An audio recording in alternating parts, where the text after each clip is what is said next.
Hello and welcome to Model Engineers Laser. My name is Ed and this is part 10 of our build of the 1831 LMS diesel.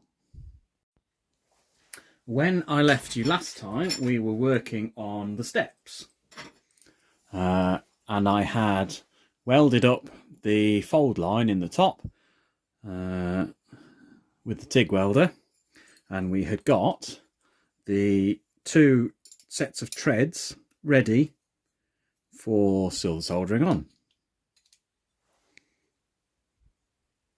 So let's go and have a look at that. We are in the workshop and I have got my flux all mixed up, old screwdriver and spray paint lid, and we know where the bits are going. I think I need to clean the screwdriver as well.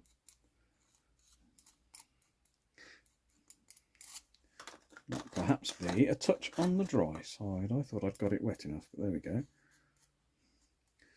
I have a drop of washing up liquid in the water, which just helps to break the surface tension. And making sure as well that the backs of the tabs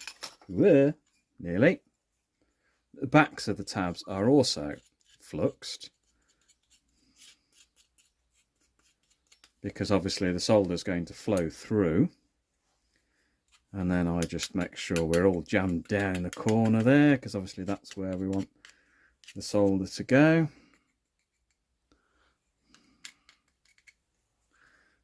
Around the outside. I've always been generous with my flux, if I'm honest. Flux is cheap and it's a lot easier, I find. Personal method as always. Just to get it coated, get it well and truly coated. It's an awful lot easier than trying to clean everything up and then go back in because it didn't take, so we've got to resolder it. If it's something where you've got areas where you alongside where you really don't want silver solder to go, that you can of course use Tipex as a mask, which will stop the solder going, well, wherever the solder's painted, wherever the Tipex is painted.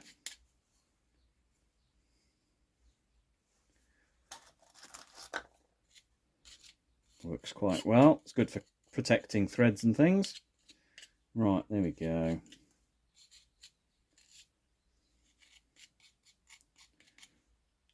I also find when it's got plenty of flux on it, when you come to clean everything up later, it's an awful lot easier. Right, must give that screwdriver a clean up. Right, get that out of the way. Now, because we've got this fold over at one end, I've got some old rusty M6 nuts, which I'll use just to prop that up slightly. I did have two. I lost one about 5 minutes ago. It's on the workshop floor, and we all know that means it'll never turn up again. So to do the heating, I am using the Sievert torch 2941 burner. I would have to look it up to know what the heat output on that is.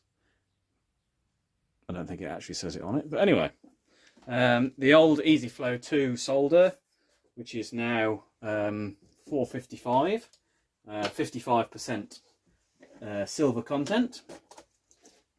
Now I do use larger sticks than most people. In fact, this is a 2.5mm stick, which might seem like a little bit of overkill for this, but it's something that I was taught by a model engineer of old, my old boss for a while. And one of the things was, when you're doing big assemblies, there's so much heat there you can't get close to them, and people would think, oh, we'll use a 1mm, but the problem you'd have is that you're in the heat zone and it would all get hot and then it'd start melting and then it'd all droop and you'd end up with solder everywhere. So I tend to use bigger stuff, and what that means is it's got a lot more structural strength as it stands, and so it doesn't tend to droop quite so much. And it's once you get used to it, it's easy enough just to go in, boom, flash, there you go, just touch it. It's a bit like TIG welding, where you just dip the rod in the weld pool as you're going along. So right, here we go. Doesn't take more than a few minutes. I'm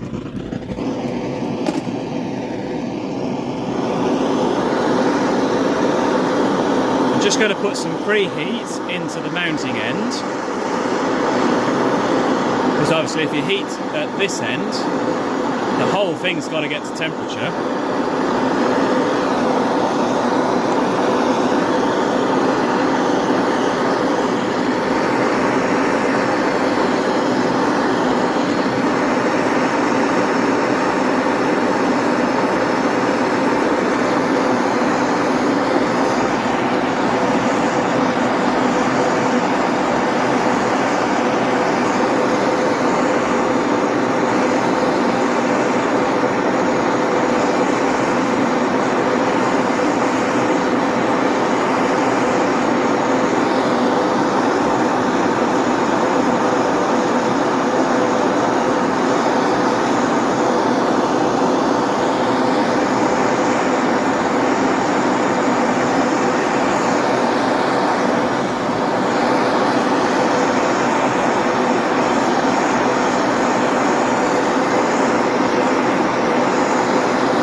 There you go.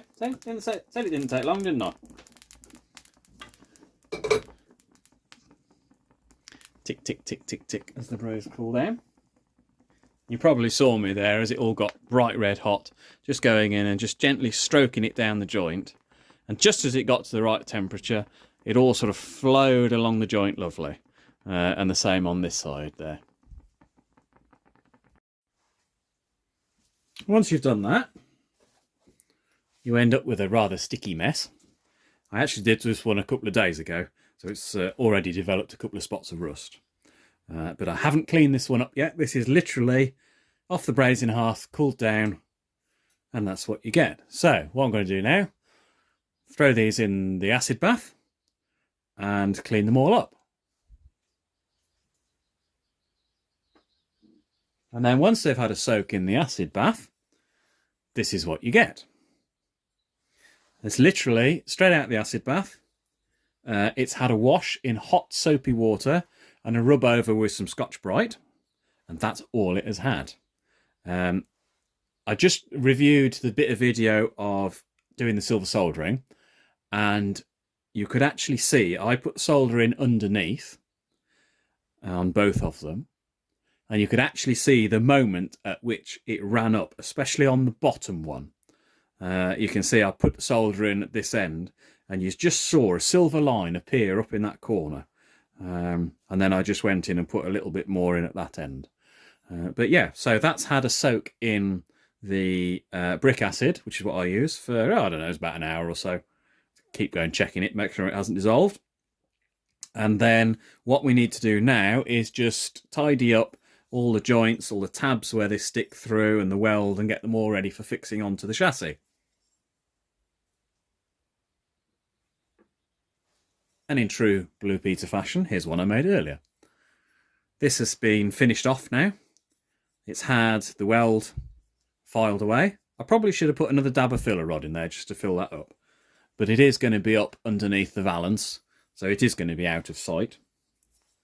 And the bottom has been sanded off where the edges formed on the slots, and the back of the tabs have been filed off.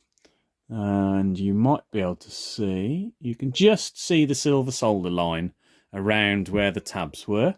In fact, you can see it better on the middle one, which again has been sanded off. I actually did it on a 12-inch disc linisher. Just push it back onto the disc because it's all flat, and that just cleans it up. And then go in with a file, just tickle up. There's some little corners here. I've matched them into the fold now on the steps. Same. I've polished that over with a file as well. Just make sure there's no burrs on it. Just break the corners. All the corners, every corner needs to be just slightly, have the corner broken, just slightly chamfered or radiused. Otherwise, if you've got a sharp corner, the paint won't stick to it. Well, it'll stick to it initially, but the slightest little knock when it's in service will break the paint, and it'll go through. So if you just put a little bit of radius on there, just a few strokes with a needle file, go around with some emery and just give it a polish up, that will stop the paint breaking on those corners. They're all ready now, so they can be fitted. I'm not sure if I'm going to fit them actually, because I think they might be a little bit vulnerable while I'm sort of throwing this around the workshop, and we've still got axle boxes and wheels and everything to do. So I think I might actually give them a coat of paint, some black etch primer or something, and put them to one side ready for later, because I don't want them getting damaged and bent and whatnot before we even start. So I think I might do that. This is the paint that I use. It's an etch primer, high build, and I find it's really nice. It's really difficult to get it to run unless you really pour it on, and it builds up a nice film.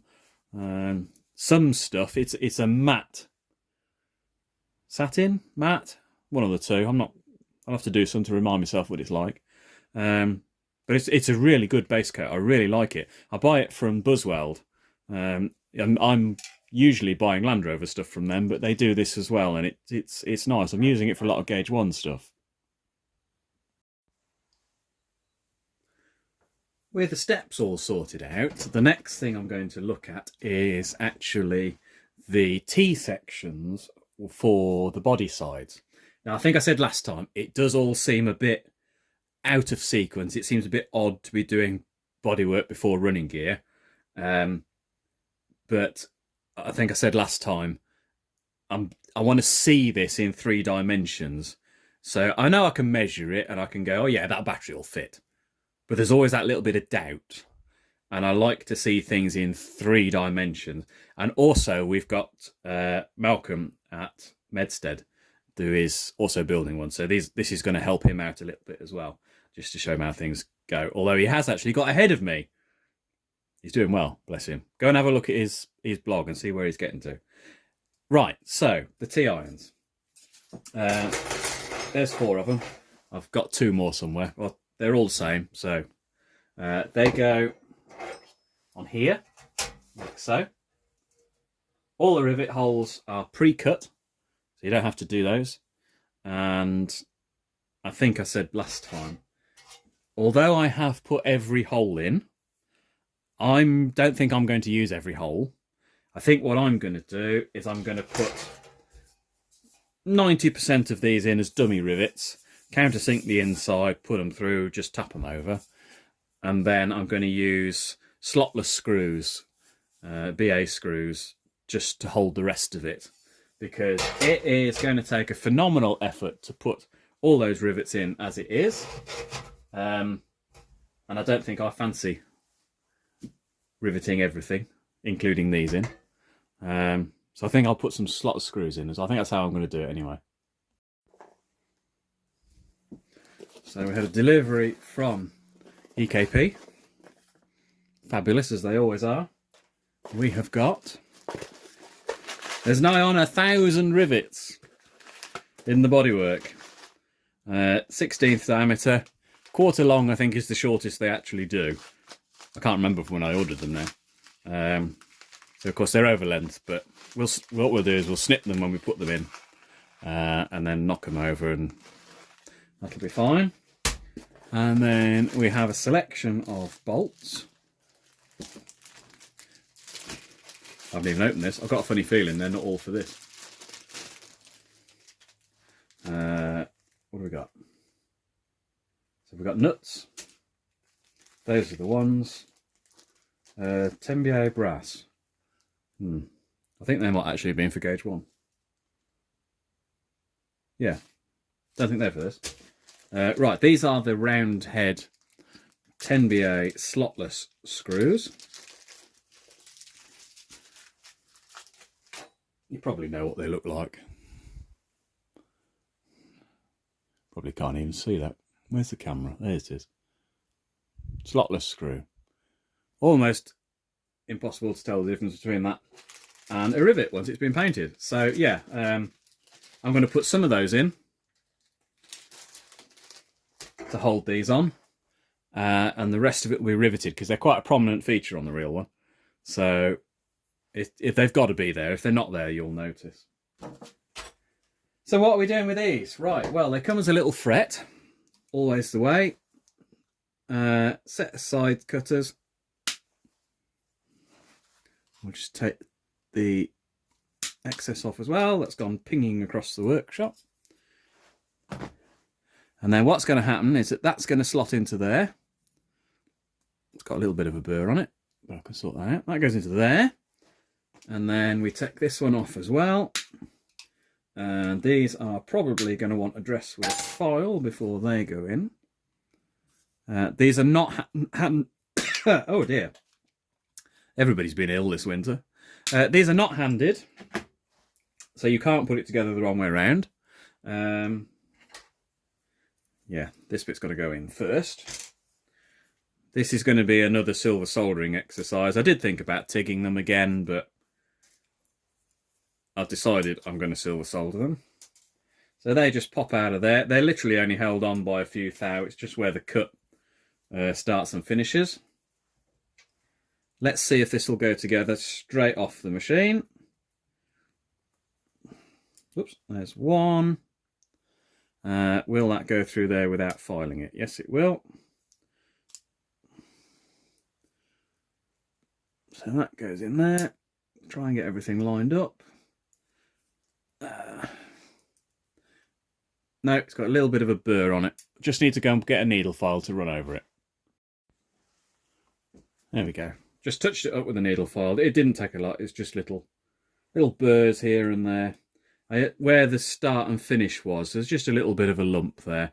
I used the diamond type needle files. They're actually a little bit thinner, or the ones I've got anyway, are a little bit thinner than a normal needle file, so they'll get in there.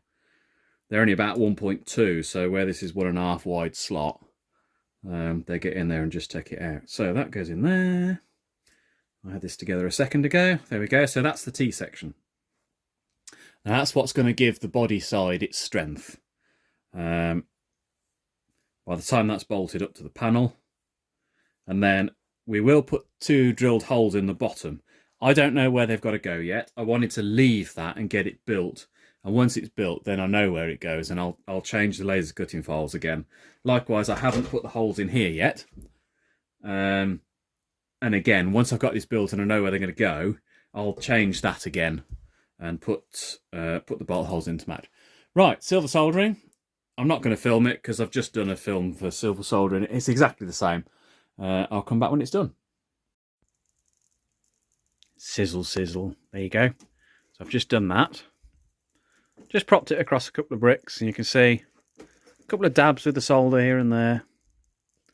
And it's all run through. Flowed up there nicely. Around the back. Done that as well. Right, time for a dunk in the acid bath. Here we go then. It's had a little bit of a soak in the acid bath. About 2 hours I think it was in the brick acid. People talk about using citric acid. Personally, with steel, I've never had any luck. And what I usually end up with is copper-coated steel. I don't know whether that's because I use the same one for non-ferrous and ferrous. Probably is. But that's how it always ends up with me anyway. I use brick acid for ferrous stuff. It's also much, much faster. It's literally an hour will clean that up from how it was in the previous section of the video. So that's all that now. What we need to do is go and file off all these bits. Just knock the corners off again.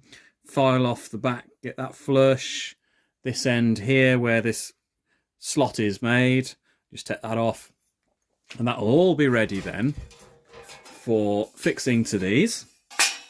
Up the inside, we'll get the screws sorted and the rivets sorted. It's going to take me quite a while to do all the riveting, so I am definitely not going to make you watch all of that.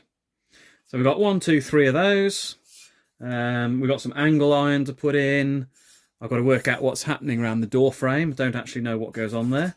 Still got that to do. Of course, there's some angle iron to go on the ends where the end panel obviously meets up with them. But that's all going to take me a little while to do. To start with, I've got another 5 of these to do, of which 1, 2, 3 are there, and I still haven't found the other 2. They're floating around somewhere. So I will crack on and get those done.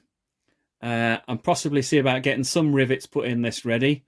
And I'll just show you how I do that. Get some bolts put in, hold everything, and you'll be able to see how it starts coming together. Once I've got these in with the feet as well, I'll be able to sort of stand the sides up in the ends and you'll start seeing what she looks like. So I'm going to sign off at that, go and get these bits done, and I will see you on the next one.